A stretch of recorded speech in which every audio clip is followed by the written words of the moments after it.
Jessica, I want to remind everyone of the very infamous Jessica Lal case. The murder was indeed gruesome, indeed very brutal, to disturb the entire nation at a night. But, however, the fact that actually shook the very conscience of the nation at large was not of the murder, the way the murder occurred. It was the false statements given by the witnesses. Not one, not two, not five, not 10. A total of 52 witnesses actually turned hostile and actually gave their false statements in the court of law. Do we really see the respect of court of law here when 52 witnesses dare to lie in a court of law in a judicial proceeding? And that is why, my friends, I am here and we are here discussing on the need of the hour topic, perjury.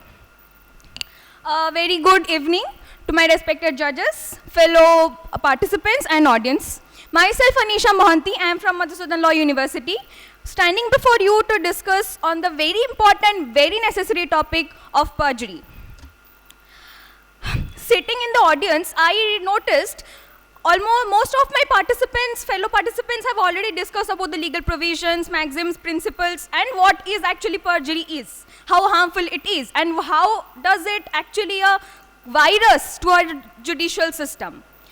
But as a legally aware law student standing here, I believe it is my duty to also divert your attention and focus towards the challenges, the obstacles that are in the practical field obstructing the implementation of the law.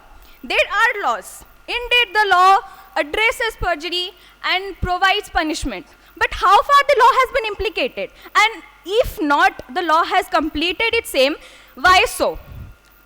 So, I would like to discuss certain obstacles that are actually a hinder in the path of implementation of laws of perjury. The arguments that are provided against the implementation of perjury laws.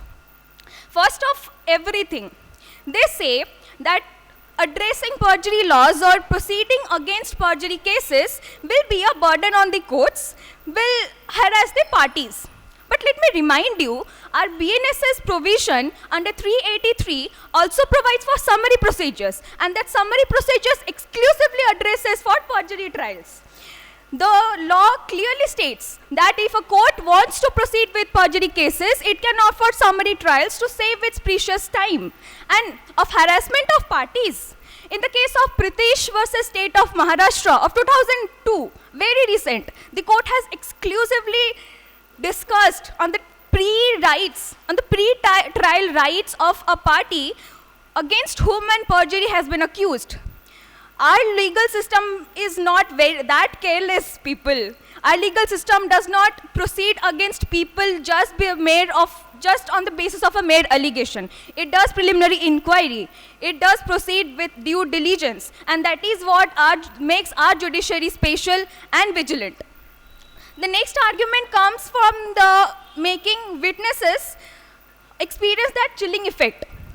The court argues that sometimes witnesses do get nervous and under the under coercion or undue influence, they have to lie. They do not have any other option. But again, the court also has a sense of victimization towards the witness, that consideration is given to them that, okay, a witness can lie, but again, the perjury charge is not imposed upon a person merely upon that it is a false statement. We know from the precedents that if a literally correct statement is given, even with the intention to mislead court, that is not perjury. So it is not harassment of parties, not harassment of witnesses. As an individual capacity, in my individual capacity, I am not afraid to agree that I am petite in my height. And similarly, in my professional capacity, I would not mind, I would not step back in agreeing that judicial system